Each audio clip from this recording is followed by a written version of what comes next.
Mescla de cores. Essa pergunta é a pergunta mais capciosa de todas. Qual pigmento eu uso para qual paciente, né? Porque não é uma receita de bolo fechada.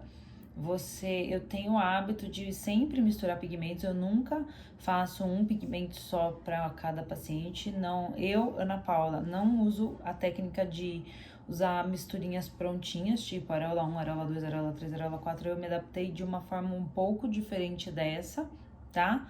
Eu entendo a cor da pessoa e aí eu decomponho ela nas cores primárias e aí eu vou colocando cada cor primária na intensidade que eu entendo ser necessária. Ficou bom, a intensidade que eu entendo. Até que ficou bom. Então, eu olho assim, por exemplo, quanto de azul tem aqui, que é as primárias, né? Azul, amarelo e vermelho. Quanto de vermelho tem aqui, quanto de amarelo tem aqui. É mais ou menos nessa linha que eu vou fazendo as minhas pigmentações e que eu consigo ter um resultado preditivo, assim, mais fidedigno com o lado contralateral, né? A não ser que em duas situações. Uma, quando a paciente faz a mastectomia bilateral, que eventualmente pode sim acontecer, infelizmente, que daí eu opto por uma cor que eu sei que vai agradar a maior parte das pessoas, que é uma cor mais rosadinha, tal, né? Nos treinamentos eu sempre ensino os meus alunos isso, então se for esse o seu caso e você for fazer o procedimento com alguma pessoa que passou em treinamento, ela muito provavelmente vai saber as cores que eu prefiro. E paciente que também teve um desbotamento da areola pós-cirurgia. Esse é um assunto, assim, bem peculiar. Eu percebi isso, assim, já percebi que isso às vezes acontece. Por alguns motivos, a areola pode perder a intensidade da cor pós-cirurgia, né? Aquela cirurgia que faz a cicatriz em volta da areola. Um desses motivos que eu percebo é você ter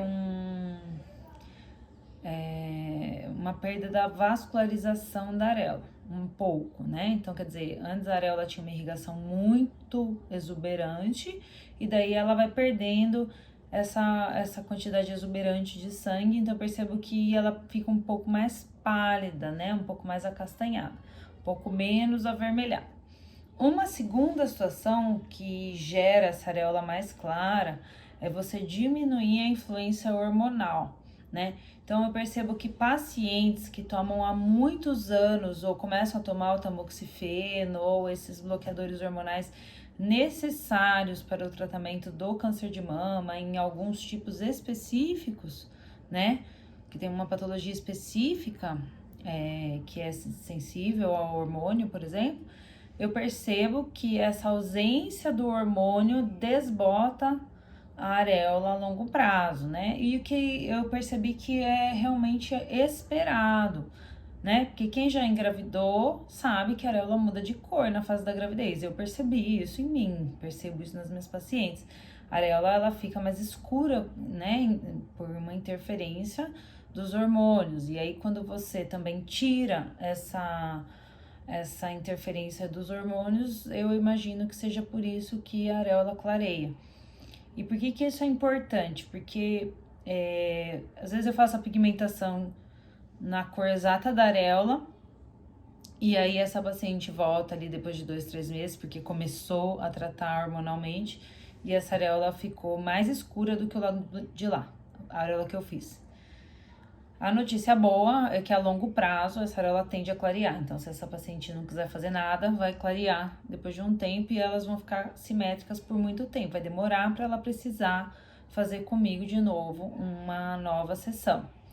Mas eu já tive paciente que não controlou muito bem a ansiedade com relação a essa assimetria, né?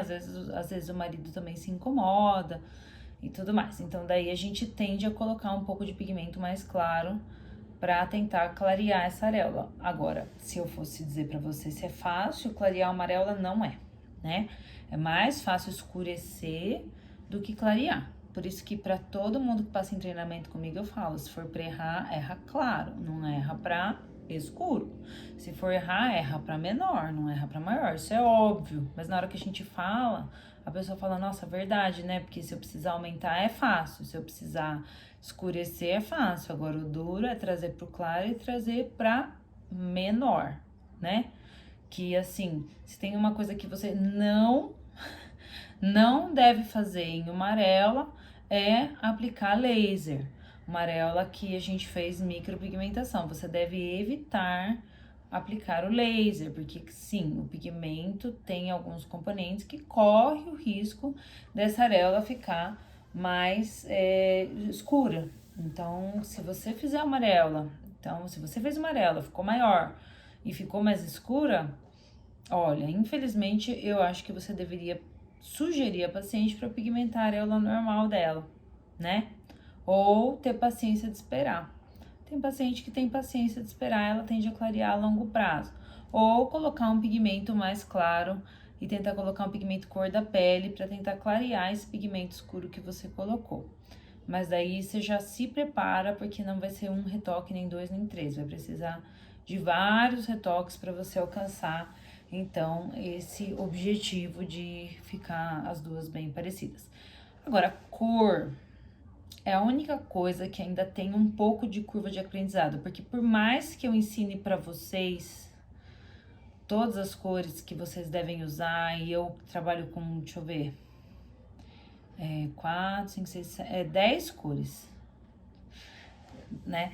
E aí você vai ter que ir fazendo essa misturinha das cores.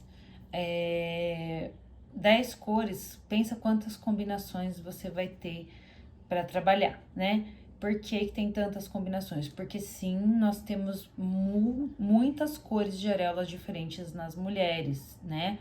Muitas coisas interferem na cor da areola da mulher, né? Se tem mais vascularização, se tem menos vascularização, se tem mais pigmento de melanina, se tem menos pigmento de melanina, e aí você tem que simular isso no lado contralateral.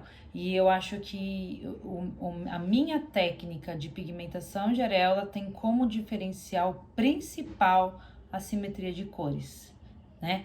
Eu acho que fazer um desenho da areola 3D é lindo.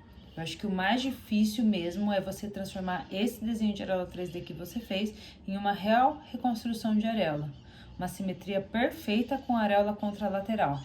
Não é todo mundo que consegue fazer isso, e eu desenvolvi uma receitinha que conforme você vai treinando, você vai ficando realmente muito bom nisso, tá?